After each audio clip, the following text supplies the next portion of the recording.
This morning, we're pleased to hear from Amy Harris, an Associate Professor of History and Director of the Family History Program.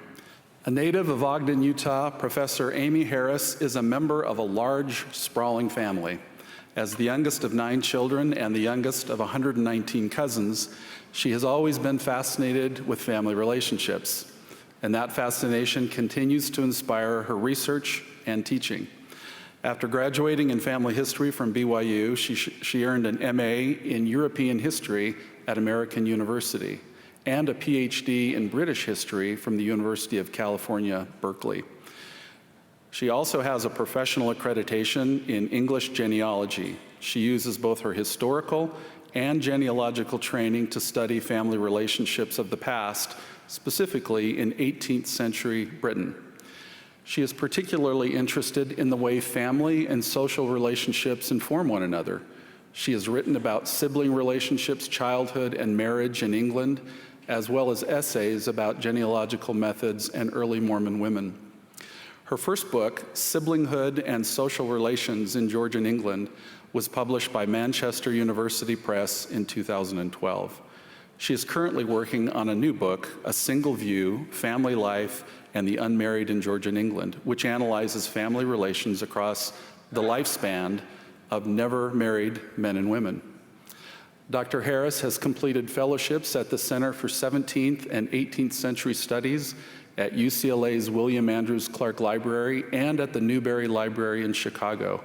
She teaches European history, introductory genealogical methods, English paleography, advanced British genealogical methodology courses, and women's studies. She currently serves as the director of the Family History Program at BYU. It will now be our privilege to hear from Dr. Amy Harris.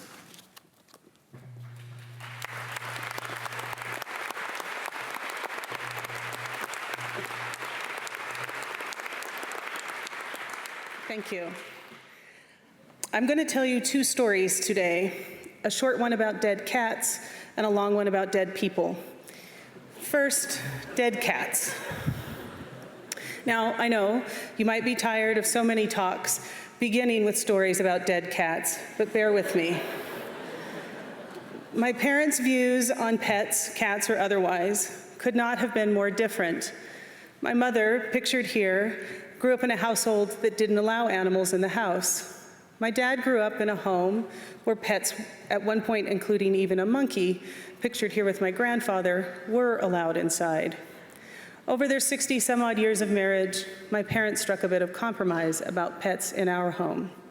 Smaller, cage-bound animals such as hamsters, snakes, frogs, toads, and fish were allowed inside, but larger animals such as cats, dogs, and any animal destined to become dinner stayed in the garage, the doghouse, or the chicken coop.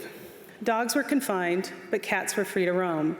Well, they were free to roam as long as I didn't pick them up and dress them in my doll's clothing. A fate the cat in this photo is clearly contemplating with a mixture of trepidation and resignation. When I was very young, we lived on a busy intersection with constant traffic. The combination of this location and the pet policy meant that cats, and there seemed to be an endless parade of them that somehow ended up at our house, rarely died of old age. I liked the cats, and I mourned their loss, and at some point, I began to memorize the names and faces of all the cats who had lived, loved, and then shuffled off their mortal coils at our house. Eventually, I was unable to keep all of the memories and names straight, and in concern, I asked my mom if all those cats would meet us in heaven, and if they would recognize us, and we remember them. She assured me they would, that cats, such as the one I'm holding in this photograph, would remember me and I it forever. Now, the impact of that story isn't so much about the cats, or what this photo clearly reveals about my early knack for fashion. It is about my mother's assurances that relationships last, much like this photograph of the 2 of us has lasted far beyond the moment it captured. Relationships are durable and meaningful, even beyond death. This idea was central to my childhood. As the youngest of 9 children, I arrived after 3 of my 4 grandparents, a handful of cousins, and my brother had died. Knowing that death would not forever prevent me from knowing those people was deeply comforting and grounding. In a way, that early understanding about relationships has shaped my professional pursuits. I've spent my entire adult life studying relationships, particularly family relationships, and the power they have, for good or ill, to shape social, economic, religious, political, material, and emotional possibilities and realities. My research focuses mostly on 18th century England. This means I study dead people and what they can teach us. As Thomas Lacour has put it, the history of the dead is a history of how they dwell in us individually and communally. It is a history of how we imagine them to be, how they give meaning to our lives. It is a history of how we invest the dead with meaning. My research has taught me much about the meaning found in social and familial relationships in the past and today, as well as their undervalued potential to positively influence society and afford solutions for vexing problems. So let's talk about some of those dead people. I'm going to begin with the story of a particular dead person, William Dade. He was born in late 1740 or early 1741 in Yorkshire in northern England. His parents, who married in their early 30s, already had 3 children when William was born. His father was the local vicar who had a handful of additional livings, or parishes, that supplied his employment and income. So William and his siblings, a sister and 2 brothers, were raised in relative comfort that typified the genteel, middling sort of England, as the phrase went. I don't have a portrait of any Dade family members, but this painting of a similarly constituted clergy family of the period gives you some idea. William was educated in Yorkshire schools, requiring him to live away from home for long stretches of the year. Once they reached their late teens, both William and his eldest brother Thomas followed their father's path, first to the University of Cambridge and then into the church. Their mother died when William was 12, and their father when William was 18, around the time he entered Cambridge. 2 years later, his brother John died at age 22 and was buried alongside their parents in the parish church where their father had been vicar. A monument to their collective memory, likely commissioned by William and his surviving siblings, hangs in the church to this day. At the time of their father's death, Thomas, 24 and single, had been ordained, and 23-year-old Mary, who was also single, presumably lived with him, or perhaps with William, who left Cambridge that same year. Within 2 years, William had his own living in the city of York when he was only 22. So far, this is a rather unremarkable story of an 18th century English family. Their parents marrying in their early 30s was not unusual for those who came of age in the early 1700s. On average, women married at age 26 and men at age 28 in that period. It was not unusual for children to die young or to die before their parents, though it was more common in infancy and childhood than in young adulthood, as it was in William's brother's case. In some places, a third or more of children did not survive to see their 10th birthday. Children of most classes, no matter their wealth, left home for employment or schooling in their mid-teens, as the Dade brothers had. This included most young women, though not usually women of the gentry or aristocracy. That the Dade siblings were not married in their mid-20s was also not unusual for their cohort, which also coincided with large numbers of people who never married, somewhere between 15 to 20% in the middle of the 18th century. For comparison, current UK statistics suggest that as little as 4% and perhaps no more than 9% of the population never marries or partners.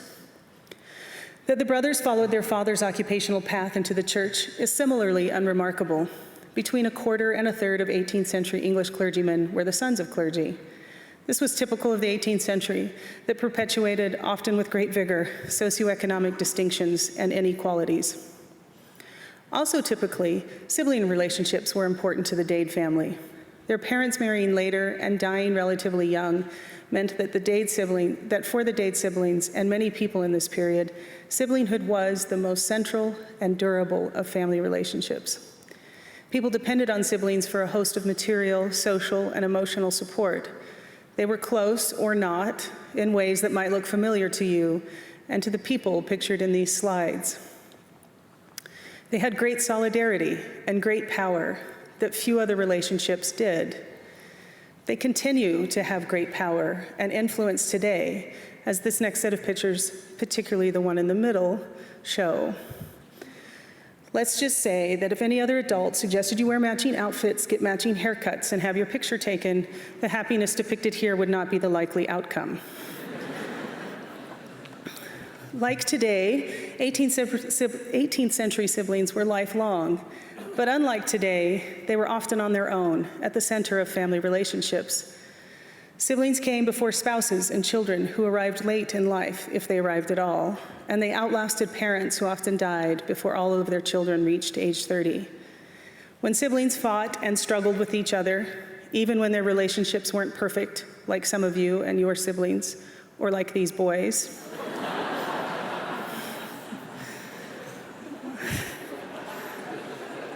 or like this sister trying to prevent her brother from tipping over her doll and tea set. It was not always easy to navigate a relationship one did not choose, but which was freighted with so many lifelong expectations. As one 18th century man wrote to his brother, "3 wise words from your lips made me think you an inhabitant of another country. You have the art to set me at a distance by 3 words when I am with you, and to draw me to you at 100 miles off by the same method." But to return to William Dade, his story to this point, his late 20s, was unremarkable and like thousands of others.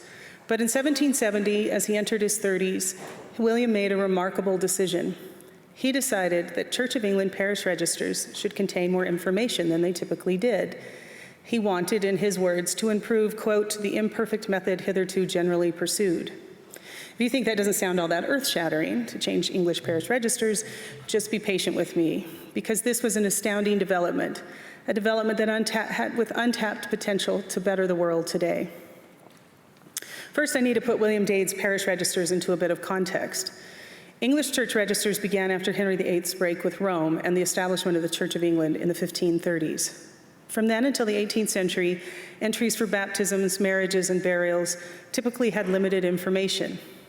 Baptism records might record only the name of the child, the date of the baptism, and the name of the child's father. Compared to continental registers, for example, English registers contained paltry information. For comparison, this example of a Spanish record from 1764 contains not only the child and father's names, but also the mother's, including her original or maiden name, both sets of grandparents and the godparents' names. Even in the first half of the 18th century, English registers became only marginally better. Mothers' first names, for example, were increasingly included. Sometimes extra bits and pieces might be included. Birth dates for the child or occupation of the father might sometimes appear. William Dade himself benefited from an unusually detailed entry for his christening. Because his father was a vicar, the priest who baptized William in a different parish took the time to include William's father's occupation and residence, though William's mother was not named. Dade followed common practice when he first became a curate and recorded the limited information other priests did. But then in 1770, he began to record more information, such as father's occupation, residence, and family connections. He also encouraged other vicars and rectors to follow suit. Some did, but the real boost to his scheme came when the Archbishop of York encouraged the practice throughout the diocese in 1777. Some vicars obeyed, many did not, and many resented it and gave up after a short time. William's brother Thomas might have been in one of those latter groups, as the registers in his parishes show no such effort to record additional information. Dade was interested in local history, but that interest seems to have come later than his scheme to improve parish registers. It was perhaps his exposure to the old records stored in parish churches that inspired his interest in historical research. He was inducted into the Society of Antiquaries in 1783, and he began 2 books, one on the local history of Holderness, where he had attended school as a boy, and the other a list of births, marriages, and deaths of prominent people. It wasn't just to record extra information or to be a better record keeper that set William apart. Other clergy had similar inclinations. The switch to record more information for Dade did not come from an historical interest or passion for the past, as much as it came from a concern for the future.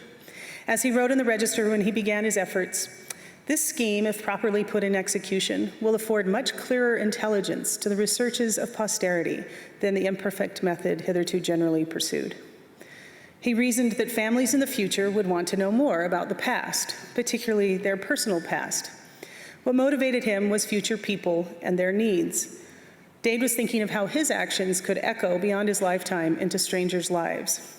At its heart, this is what Ari Wallach in a recent TED Talk described as transgenerational thinking. Wallach is referring to an ethic that thinks beyond one's own comfort and considers how actions ripple into the future, long beyond an individual lifespan. Implicit in Dade's actions and in Wallach's argument are two aspects of human instinct. First, the ability to think about, imagine, and plan for the future. And second, the impulse and capacity to think of strangers beyond ourselves. The ability to plan for the future, to think about how today's actions will shape tomorrow, is unique to humans, an ability that separates us from all other living creatures, nicely summed up by the psychologist Daniel Gilbert, quote, "We think about the future in a way that no other animal can, does, or ever has. And this simple, ubiquitous, ordinary act is a defining feature of our humanity. No chimpanzee, according to Gilbert, can, quote, weep at the thought of growing old, smile as it contemplates its summer vacation, or turn down a fudgesicle because it already looks too fat in shorts. Apparently, only we have that honor, even though we aren't always very good at using that skill to best serve ourselves and others. We have another distinguishing characteristic that has great power, though again, we don't always use it powerfully or for good either. That is the ability to cooperate with strangers, to act in their best interest, even in contradiction of our own interests. In fact, the ability to act cooperatively and even altruistically is one of the greatest achievements of humanity. Evolutionary biologists remark on this and assert that we are literally built to cooperate with others, not just with those we know or are related to, but with innumerable strangers. And it isn't just cooperation. Humans have evolved a unique capacity to care about and have compassion for strangers, to take responsibility for strangers. We are built, in other words, to belong to one another. In fact, without this ability, we could not form effective groups of much larger than 150 people. But with this ability, we harness the power of millions and billions. In such large groups, when we ignore this capacity for caring, suicide, addiction, unhappiness, avariciousness expand. But when we act on this impulse, large groups of humans are capable of, are biologically built for, great goodness. I don't think I need to detail the ways that we have clearly not fully tapped into this goodness, that though we are built for compassion, for care, for love, we are also, in King Benjamin's formulation, fallen, weak, incapable of acting on our best instincts, and even enemies to all our best, even divine impulses. But the fact remains, we are built to cooperate with and belong to, not just our kin, but all humanity. Atheists, philosophers, historians, podcasters, Holocaust survivors, writers, therapists, military veterans, ministers, and psychologists concur with the biologists. Building lasting relationships and connections with other people is the only way to live happy and meaningful lives. The author and atheist Alain de Botton, whose essay on marriage relationships was the most read article on the New York Times website in 2016. Krista Tippett, who runs the podcast On Being. Viktor Frankl, who survived a concentration camp. Christian social worker Brene Brown. War veteran and journalist Sebastian Junger. Historian of Mormon theology Samuel Brown. Congregationalist historian and archivist Margaret Bendrith, Methodism's founder John Wesley, and BYU's own psychology professor Brent Slife do not, on the surface, seem to have much in common.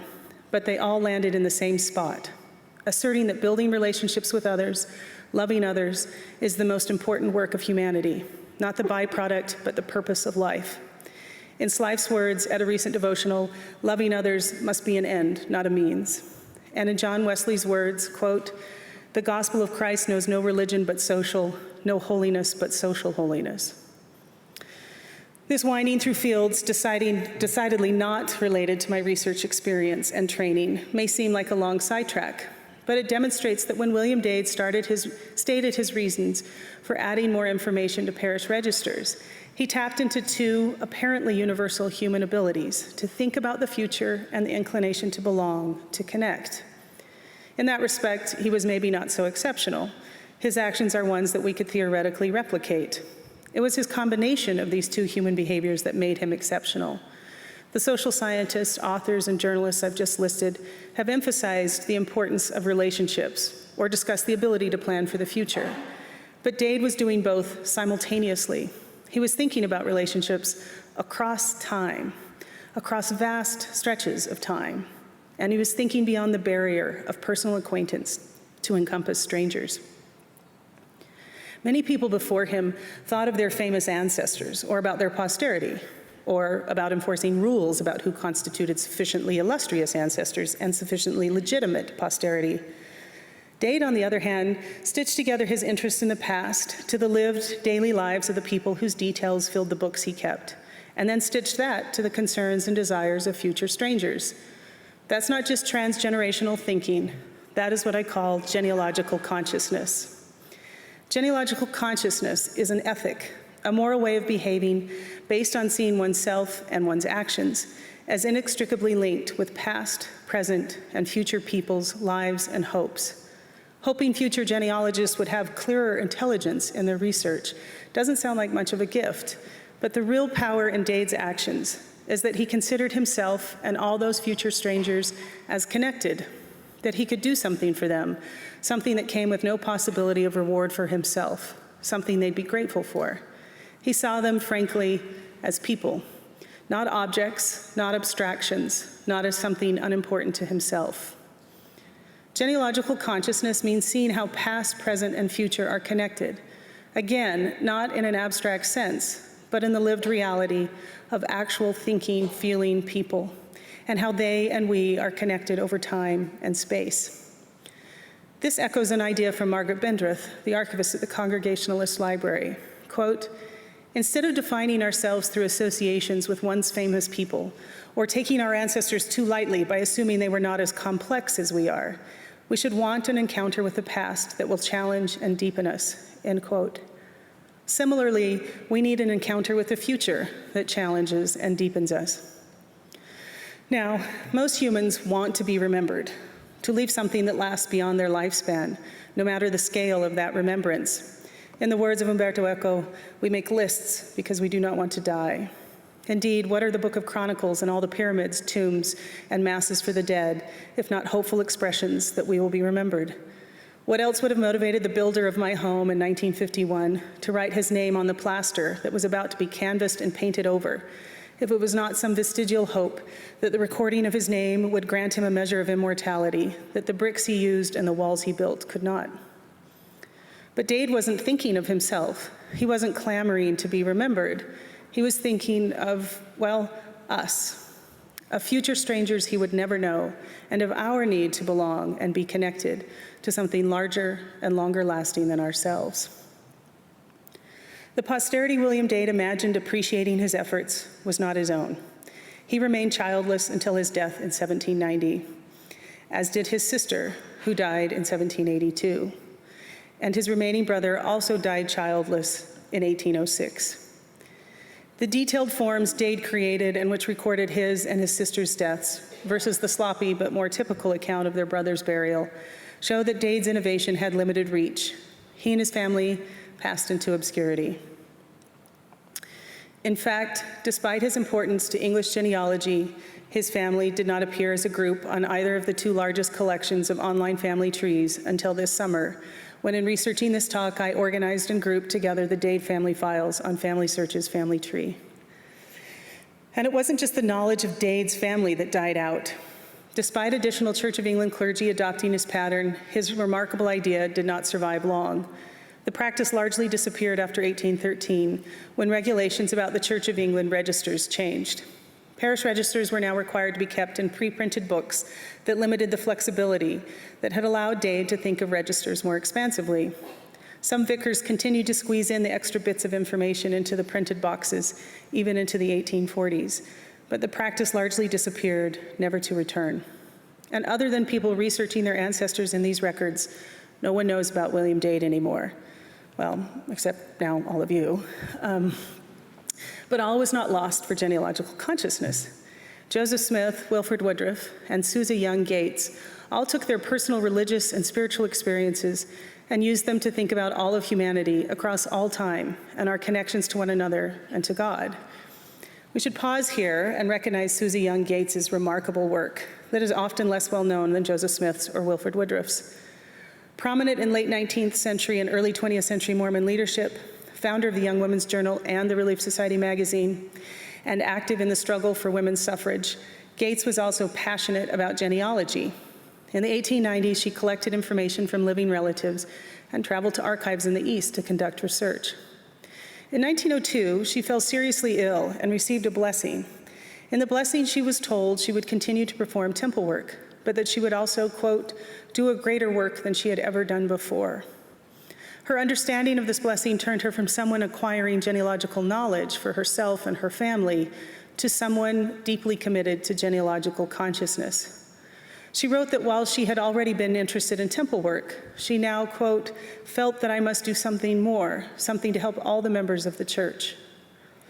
After this, Gates became a formidable force in genealogical efforts for others. At that point, the LDS Church was not heavily involved in genealogy at an institutional level, though individual church members were active in the establishment of the Genealogical Society of Utah, now the Family History Department of the church. Gates worked with the GSU, published genealogical articles, worked to improve the indexing of temple ordinances, founded the Daughters of the Utah Pioneers, wrote genealogy lessons, wrote the first genealogical how-to manual in the United States in 1912, and made family history work central to the work of Relief Society. She did this for 2 decades, until the church gradually assumed greater involvement and centralization of genealogical efforts after the 1920s, which was her hoped-for goal all along. Gates's perseverance is partly attributed to her strength of character, but I'd assert it was powered by genealogical consciousness, a power that came when she felt called to do something more to benefit people beyond her own kin. So, what is genealogical consciousness for us? Some would claim a largely Mormon audience is full of genealogical consciousness, but I want to push that idea a bit further and assert that a largely Mormon audience is full of genealogical knowledge, perhaps, even genealogically based identity, but those aren't the same as genealogical consciousness. Genealogical consciousness brings along with it an empathetic wisdom which knowledge alone cannot possess. For myself, genealogical knowledge is intriguing and thrilling. I've been filling out pedigree charts since I learned to write, and finding genealogical information is satisfying and exciting on its own terms. I dare say some of you find it equally satisfying and exciting. Probably about 2 to 5% of you, if my ward statistics on family history work are typical. And while that group can and should expand, and is frankly what my colleagues and I who teach family history majors hope will happen, it is unlikely it will ever be the majority of people. The good news is, though, that though a passionate interest in gathering genealogical knowledge itself is far from widespread, a much larger group is interested in what genealogy can do for them and their families. For example, it is estimated that 1/3 of adults in the UK have been online to look for their ancestors. Most argue that this prevalent interest comes from genealogy's ability to give people a sense of identity. Undoubtedly, the focus on identity is the current obsession in Western genealogy, in the marketing schemes of a $5 billion a year genealogical industry, and even in some aspects of Mormon genealogical practice. But William Dade and Susa Young Gates didn't stop with personal identity. Finding a genealogical anchor for identity is valuable, as it gives a sense of roots in a time that feels rootless, even replacing religion in one Englishman's estimation as something one can believe in. But on its own, the search for identity can bring only partial belonging. Rattling on about endless genealogies in order to prove our special status is not only a tedious thing to do, it is, if we take Paul literally, a destructive thing to do. And the Savior himself warned that being Abraham's seed was as meaningless as being a rock if it was not accompanied by a more humble way of living. If genealogy stops with individual identity, it will never fully jettison its exclusionary tendencies. Genealogy's historical association with elitist and racist claims shows that it is too easy to slip into tribalism, eugenics, racism, rabid isolationist nationalism, and us versus themism. If we focus solely on our own identity, it is easy to myopically think only our ancestors matter. We become all manner of ites, to borrow a phrase. A genealogical understanding based solely on personal identity inevitably leads to excluding others' identities, whether they are based in race, gender, ethnicity, sexuality, DNA, nationality, or any other category. Genealogical consciousness, on the other hand, doesn't just avoid these pitfalls, it prevents them, has the power to obliterate them, to completely dissolve the destructive boundaries between us and them, to starkly remind there is no them, there is only us, to pull people together despite differences. If instead we see genealogical knowledge and even identity as tools, as means to an end, then we're on the way to genealogical consciousness. We often reverse this, prizing knowledge over the wisdom of consciousness. We race to find more names and make the consumption of more information more important than getting to know those who held the names we seek. This is meaningless and exhausting as we chase after ever more elusive proof of our righteous genealogical knowledge, as we constantly learn but never come to a knowledge of the truth. We tire ourselves endlessly in the doing and miss the opportunity to become, thinking we can save getting to know them for later. But getting to know them is the point. It is where the real power lies, not the other way around. To paraphrase from Philippians, if there is any consolation from love, any compassion and sympathy in Christ, we need to also find them in one another. We should do nothing from selfish ambition or conceit, but in humility regard others as better than ourselves. Genealogical consciousness goes beyond mere knowledge or pursuit of personal or group identity. Instead, it makes us stop to consider, to reckon, both with their lives and choices and with our own. We can also imagine our shared humanity with people in the past and the choices they confronted. I remember sitting in an English archive reading the papers of the Travel family. One day, while reading Anne Travel's diary from August 1780, I discovered that her, quote, dear sister-in-law and friend, Martha, had died suddenly at the age of 41. I teared up, mourning the loss of Martha. I stopped myself when I realized everyone from 1780 is dead.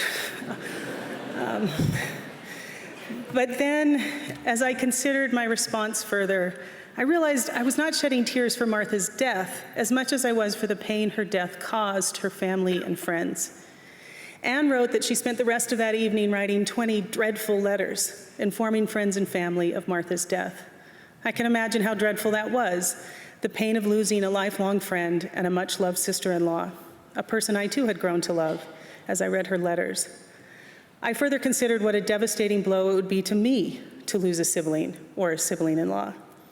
It was as if, in that moment, time and distance between Anne and me just collapsed and virtually disappeared, to be replaced with a brief moment of connection and empathy.